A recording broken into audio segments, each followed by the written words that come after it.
Last lecture में मैंने आप लोगों को एक एक्सरसाइज डेरिवेट किया था और today we discuss operation of matrix.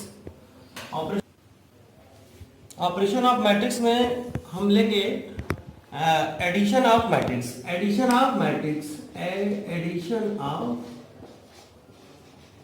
Matrix इसमें क्या होता है कि let us two matrix A I J and B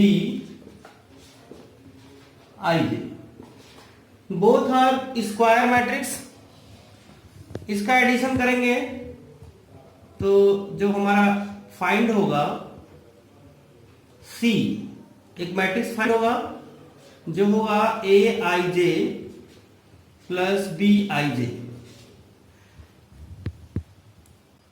okay, इसका एक एग्जांपल हमने लेते हैं। इसको और शॉर्टकट में ऐसे भी कर सकते हैं, सी आई जे एक मैट्रिक्स मेरी फाइंड हो गई। एग्जांपल लेंगे,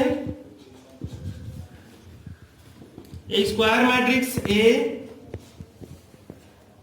A11 A12 A21 A22 हमने एक मैट्रिक्स ले लिया। दूसरी मैट्रिक्स हमने ले लिया B11 B12 B21 B22। Okay, इनको दोनों को ऐड करेंगे एलिमेंट A प्लस B। कैसे फाइंड होगा? अब इसमें करस्पॉन्डिंग एलिमेंट को हम लोग ऐड करते हैं। जैसे A11 का करस्पॉन्डिंग एलिमेंट B11 है, A12 का करस्पॉन्डिंग क्या है? B1 है, A21 का B21 है और A22 का B22 है। ठीक है, तो ऐड होगा A11 plus B11, A12 plus B12, A21 plus B21 और A22 प्लस B22। इस तरह से हम एडिशन करेंगे। बिल्कुल सिंपल है। करस्पॉन्डिंग एलिमेंट को हमें ध्यान देना है, इसके साथ इसको ऐड करना है, इसके साथ हमें इसे ऐड करना है, इसके साथ हमें यहाँ ऐड करना है और इसको हम यहाँ ऐड करना। और ये सब 2x2 का मैट्रिक्स है। इसका ऑर्डर जो है 2x2 का है। ये ध्यान रखना है कि हमारे पास अगर ऑर्डर इक्वल नहीं होगा तो एडिशन संभव नहीं होगा। मतलब does not define same order, only define same order, not defined without same order. Okay, let us another example 2 कर लें, उसको एग्जाम्पल नंबर 1 दे देंगे। सिंपली जो आपके माइंड में सेट हो जाए, जैसे 5 2 3, ओके, 1 0 2, ये आपका हो गया 2 into 3। इसका ऑर्डर कितना हो गया? 2 into 3। और एक दूसरा जो मैट्रिक्स लेंगे हम, वो हो जाएगा 1 2 5 3 2 0। ये भी हो गया 2 into 3, 2 रोज 3 कॉलम। इसकी कंडीशन है इसके ऑर्डर सेम होने चाहिए, एडिशन तब भी पॉसिबल है। तो इसका जो फाइंड होगा C A plus D, A को हम लिख लेंगे 5 2 3 1 0 2 प्लस ये हो जाएगा 1 2 5 3 2 0। इसको ऐड कर लीजिए, 5 और 1, 5 plus 1 2 plus 2 3 plus 5 1 plus 3 0 plus 2 और 2 प्लस 0। ये आपका क्लियर हो गया। 5 1 6 4 8 4 2 और ये हो गया आपका 2। ये आपका आ गया 2 into 3। ये आंसर है। अब हम नेक्स्ट ऑपरेशन में लेंगे subtraction. Subtraction of matrix. Simply addition का जो सेकंड फॉर्म है सब्सट्रैक्शन। सब्सट्रैक्शन मीन्स क्या हुआ, A minus B, it means क्या हुआ, ए प्लस माइनस बी। अब ये आपको रिप्रेजेंट करना है जैसे एडिशन आपने किया, सब्सट्रैक्शन बिल्कुल सिंपल है। इसको डायरेक्ट मैं एक एग्जांपल के थ्रू आपको सॉल्व कर दूंगा। Let us a matrix A11, A12, A21, A22, okay. दूसरी मैट्रिक्स जो आपकी होगी B11, B12, B21, B22, इसको सब्सट्रैक्ट कर दीजिए। A माइनस बी क्या हो जाएगा, A11, A12, A21, A22 minus B11, B12, B21, B22। Same जैसे आपने एडिशन किया उसी तरह सब्सट्रैक्शन क्या हो जाएगा, A11 माइनस B11, ये हो जाएगा A12 minus B12, A21 minus B21, A22 minus B22। इस तरह से आप सब्सट्रैक्ट कर सकते हैं। Let us another example, let us take a square matrix में ले लिए 2 3 0 2, बी 1 2 0 1, ओके। इसको सब्सट्रैक्ट करेंगे 2 3 0 2। इस एग्जाम्पल का लेने का मेरा मेन एम था कि आपको इजी गोइंग समझ में आ जाएगा, ओके। 2 माइनस 1, 3 माइनस 2, 0 माइनस 0 और 2 माइनस 1, ये हो जाएगा 1, ये हो जाएगा 1 0 और 1, ये आपका आंसर हो जाएगा। एक बार और क्लियर कर लीजिए, 2 minus 1, 3 minus 2, 0 minus 0, 2 minus 1, 2 minus 1 1, 3 minus 2 1, 0 और 1, ये आंसर हो जाएगा। अब हम डिस्कस करेंगे multiplication of matrix bye scalar operation का, ये तीसरा पार्ट है। इसमें एक कांस्टेंट टर्म को मैट्रिक्स के साथ मल्टीप्लाई करना रहता है। लेट ए स्केलर के, मैट्रिक्स जो आपने लिया है ए आई जे, स्क्वायर मैट्रिक्स हो, जो भी मैट्रिक्स हो, इसका मल्टीप्लाई करेंगे तो क्या हो जाएगा, के ए आई जे, इसके साथ मल्टीप्लाई हो जाएगा, ओके। तो इसको आप एक एग्जांपल ले लीजिए, सिंपल एग्जांपल स्क्वायर मैट्रिक्स हम लेते हैं 2 2 3 1, इसके साथ हम k का मल्टीप्लाई करेंगे तो देखिए कैसे हो जाएगा, के ए इक्वल टू क्या हो जाएगा, ये 2 क्रॉस 2 का मैट्रिक्स है, तो k आएगा आपका 2 2 3 1, तो हो जाएगा 2k 3k और k, ये इसके साथ इस तरह से स्केलर का मल्टीप्लाई हो जाता है।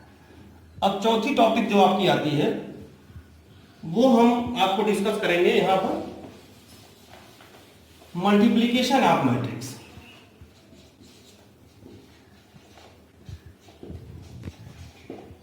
मल्टीप्लिकेशन ऑफ मैट्रिक्स, ये बिल्कुल सिंपल है। मल्टीप्लिकेशन ऑफ मैट्रिक्स में क्या करेंगे, एक एग्जांपल देकर के मैं आपको इसको इजीली समझाने का प्रयास करूंगा। इसमें आप ले लीजिए स्क्वायर मैट्रिक्स ले लेते हैं 2 2 3 1 का ही एक मैट्रिक्स ले लेते हैं, और एक मैट्रिक्स आप ले लीजिए 1 2 3 1, ये मैट्रिक्स आपका हो गया। मल्टीप्लिकेशन में क्या होता है, इसमें दो चीजें आपको ध्यान में रखनी है, रो के साथ कॉलम का मल्टीप्लाई होता है, ये चीज आपको दिमाग में बैठाना है, और वो कैसे करते हैं मैं दिखाता हूं आपको। ये हो जाएगा आपका 2 2 3 1, दूसरा आपका मैट्रिक्स बी जो हो जाएगा 1 2 3 1। अब इसको मल्टीप्लाई कैसे करेंगे, अब देखिए ये रो आपका ना ये रो जो होगा इस कॉलम के साथ मल्टीप्लाई करेगा। कैसे करेगा? 2 3 जा 6 यहां ऐड कर देंगे। ये पहला रो था, ये पहला कॉलम था, इस पहले रो को दूसरे कॉलम के साथ मल्टीप्लाई करेंगे। ओके, 2 2 जा 4 और 2 1 जा 2। ये हो गया आपका। अब इसे हम इरेज कर देंगे। अब दूसरे रो को हम लेंगे, पहला रो नहीं दूसरा रो लेंगे। दूसरा रो मेरा ये है।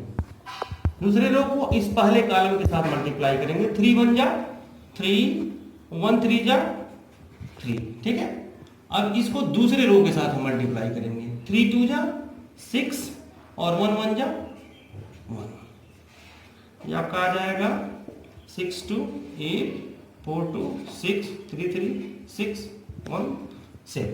ये आपका 2 इंटू 2 का था ये मैट्रिक्स, ये भी 2 इंटू 2 का मैट्रिक्स था। और ये जो आपको मैट्रिक्स जो रिसीव हुआ है वो भी 2 इंटू 2 का ही मैट्रिक्स होगा। इस तरह से आप मल्टीप्लिकेशन कर सकते हैं। एक लाइन में मैं आपको बता दूं, किसी भी रो को उसके दोनों जितने भी ऑर्डर का मैट्रिक्स होगा उसके रो को कॉलम के साथ मल्टीप्लाई करते जाएंगे और ऐसे आप देखते चले जाएंगे। चाहे वो 2 इंटू 2 ऑर्डर का हो, चाहे वो 2 इंटू 3 ऑर्डर का हो, चाहे 2 इंटू 4 ऑर्डर का हो, किसी भी ऑर्डर का हो, बस ये ध्यान रखना है कि रो के साथ कॉलम का मल्टीप्लाई होगा। ये हो गया आपका ऑपरेशन ऑफ मैट्रिक्स। स्टूडेंट ने क्वेश्चन का डाउट क्लियर किया था, उसमें इसने पूछा था कि what is unit vector. Sir can you define unit vector. तो मैं उस बच्चे को ये बताना चाहता हूँ कि यूनिट वेक्टर वही है जो आइडेंटिटी वेक्टर है। तो आप समझ सकते हो कि आइडेंटिटी वेक्टर जो है वही यूनिट वेक्टर है। उसके डायगोनल को छोड़ करके बाकी एलिमेंट्स उसके जो है 0 होते हैं।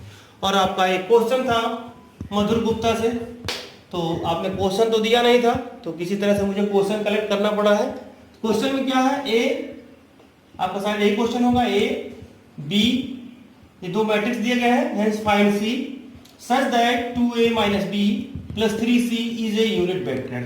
अब इस क्वेश्चन को कैसे सॉल्व करेंगे देख लीजिए। सिंपल क्वेश्चन है, 2a minus B plus 3c equal to unit vector. Unit vector या आइडेंटिटी वेक्टर आई बना दिया। अब इसके बाद इसकी वैल्यू आप पुट कर दीजिए क्वेश्चन में, 2 और हो जाएगा 2 माइनस 3 4 माइनस 1 माइनस बी की वैल्यू पुट कर दीजिए 3 0 माइनस 1 2 और 3c सी को फाइंड करना है। आइडेंटिटी का मतलब क्या हुआ 1 0 0 1। प्रिंसिपल डायगोनल 1 1 रहेगा। अब इसको मल्टीप्लाई कर दीजिए, 2 2 जा कितना हो जाएगा 4 माइनस 6 8 माइनस 2। ये आपने मल्टीप्लाई कर दिया। इसको एक बार और कॉपी कर लीजिए, 3c इक्वल टू 1 0 0 1। इसको सब्सट्रैक्ट कर दीजिए, 4 माइनस 3 कितना हो जाएगा 4 माइनस 3 1 हो जाएगा। माइनस 6 में से 0 करेंगे तो माइनस 6 बचेगा। 8 में से 1 को क्या करेंगे ऐड कर देंगे, क्योंकि माइनस यहाँ है तो प्लस हो जाएगा, ये 9 हो जाएगा। और माइनस 2 और माइनस 2 ये 0 हो जाएगा। प्लस 3c इक्वल टू कितना हो जाएगा 1 0 0 1। तो 3c इक्वल टू क्या होगा, बिल्कुल लीनियर इक्वेशन की तरह 1 0 0 1 माइनस 1 माइनस 6 9 0। इसको क्या करेंगे, इसमें से घटाएंगे, 1 में से 1 गया कितना हो जाएगा 0 और 0 ये माइनस 6 कितना हो जाएगा 6 हो जाएगा। ये 0 में से 9 घटेगा माइनस 9 हो जाएगा और 1 में से 0 घटाएंगे तो कितना हो जाएगा 1 हो जाएगा। ये हो जाएगा आपका 3c। 3c equal to 0 6 9 minus 1। एक बार इसको रिवाइज कर लेते हैं, कहीं पर कोई कैलकुलेशन में मिस्टेक तो नहीं हुआ। 4 में से 3 गया कितना हुआ 1 हुआ। माइनस 6 0 6 हो गया। 8 में से 1 गया 8 माइनस माइनस प्लस 9 हो गया। और माइनस 2 और ये माइनस 2 गलत हो गया, यहाँ 0 ये हो जाएगा आपका कितना हो जाएगा माइनस 2 और ये माइनस 4 हो जाएगा। देखिए एक मिस्टेक हो गई थी। और इसके बाद ये आ जाएगा आपका यहाँ पर माइनस 4 हो जाएगा। अब इसको देखिए वैल्यू चेंज हो जाएगी, 0 हो जाएगा 6 हो जाएगा, ये 9 हो जाएगा और ये 1 माइनस मतलब ये +5 हो जाएगा, क्योंकि 1 माइनस और माइनस ये +5 हो जाएगा। इसलिए सी की जो वैल्यू होगी वो 1/3, इस मैट्रिक्स में अब 9 5, इसका डिवाइड हो जाएगा 0 2 3, ये माइनस है -3, और ये हो जाएगा 5/3। अब आप इसका आंसर मैच कर लीजिएगा। मैच, ये सी की वैल्यू आपकी आ गई 0 2 -3 5/3, ये आपका आंसर हो जाएगा।